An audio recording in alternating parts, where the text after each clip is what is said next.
Allah subhanahu wa ta'ala tells us in these two surahs about how each one of them dealt with their emotions. So there's a question that I'll ask and I won't answer it right now. Is it good to suppress your emotions? Is it healthy to suppress your emotions? Yes or no? All the men said yes. All the women said no. Exactly what I thought would happen, right?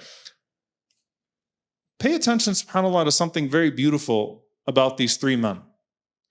All three of them within the capacity of these two surahs, and we often talk about, a hot temper being transitioned from one to the next. But here you have a beautiful khuluq, a beautiful characteristic transition from one to the next. All three of them dealt with pain that was caused to them by one of their family members or some of their family members. In the case of Ibrahim alayhi salam, he complains to Allah about the pain caused to him by who? His father. In the case of Yaqub alayhi salam, he complains about who? His sons. In the case of Yusuf alayhi salam, who? His brothers, right? So the parent, the child, the sibling. And the method here that you have in Surah Hud, and remember that Yaqub lived to see his grandfather Ibrahim. And there's a beautiful lesson that transitions here. Allah describes Ibrahim alayhi salam with Inna Ibrahim lahalimun awwahun munib. It's one of the most beautiful summaries of a man's character alayhi salam. Ibrahim alayhi salam was halim, he was very forbearing. He had to take a lot. He had to deal with a lot. The types of things that Ibrahim alayhi salam went through, the types of pain that he encountered, the types of hardships that were inflicted upon him by the same people that are supposed to give you comfort and love were so much. The pain from his people, the pain from all circles and sectors of his society.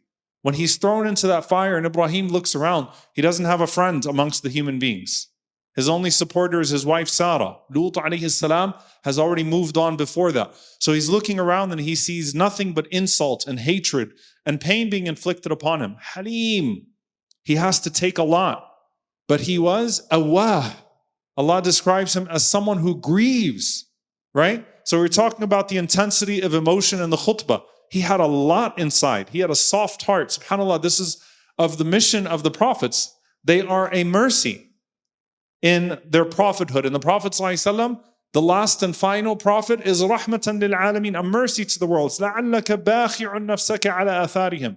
It hurts him, sallallahu alaihi wasallam. What is said to him, and then the fate of those that are saying these things to him. It hurts him. They have soft hearts. They are the softest hearted of people to ever walk the face of the earth, because the softer your heart, the greater your rank in the sight of Allah subhanahu wa ta'ala. So Ibrahim alayhi salam used to take a lot from the people. And he had a tender heart. He was awwah. So how does he deal with that?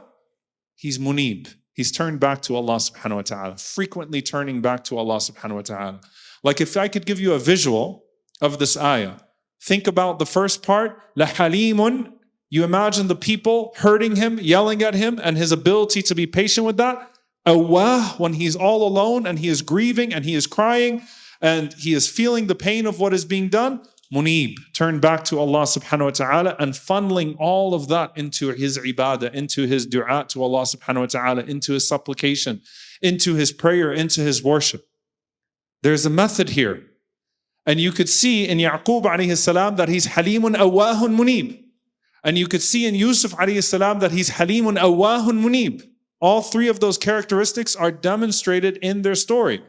In the case of Yaqub alayhi salam, you have to be extremely forbearing to be able to deal with the pain that is being caused to you by your sons. He's taking a lot from them. Not just that they kidnapped his son and threw him away, but that they also lied to him and they're mocking him in his pain and calling him a deluded old man, a delusional old man. Why can't you get over it? And what does Allah subhanahu wa ta'ala say?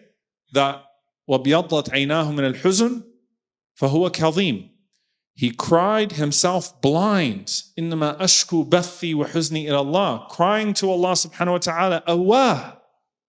But إِلَى اللَّهِ, munib. And Allah subhanahu wa ta'ala says, فَهُوَ كَظِيمٌ. He swallowed it. He swallowed it, right? وَالْكَاظِمِينَ الْغَيْظِ. Those that swallow their pain. He swallowed his emotions, his pain, and he took it to Allah subhanahu wa ta'ala. So you see the element of forbearing, grieving, turn back to Allah subhanahu wa ta'ala.